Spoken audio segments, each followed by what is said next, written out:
اے لوگو جو ایمان لائے ہو، احرام کی حالت میں شکار نہ کرو، اور اگر تم میں سے کوئی جان بوجھ کر ایسا کر گزرے تو جو جانور اس نے مارا ہو اسی کے ہم پلے ایک جانور ایسے مویشیوں میں سے نظر دینا ہوگا جس کا فیصلہ تم میں سے 2 عادل آدمی کریں گے، اور یہ نذرانہ کعبہ پہنچایا جائے گا،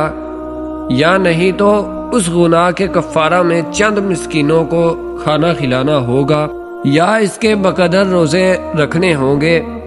تاکہ وہ اپنے کیے کا مزہ چکھے۔ پہلے جو کچھ ہو چکا اسے اللہ نے معاف کر دیا، لیکن اب اگر کسی نے اس حرکت کا اعادہ کیا تو اس سے اللہ بدلہ لے گا۔ اللہ سب پر غالب ہے اور بدلہ لینے کی طاقت رکھتا ہے۔ تمہارے لیے سمندر کا شکار اور اس کا کھانا حلال کر دیا گیا، جہاں تم ٹھہرو وہاں بھی اسے کھا سکتے ہو۔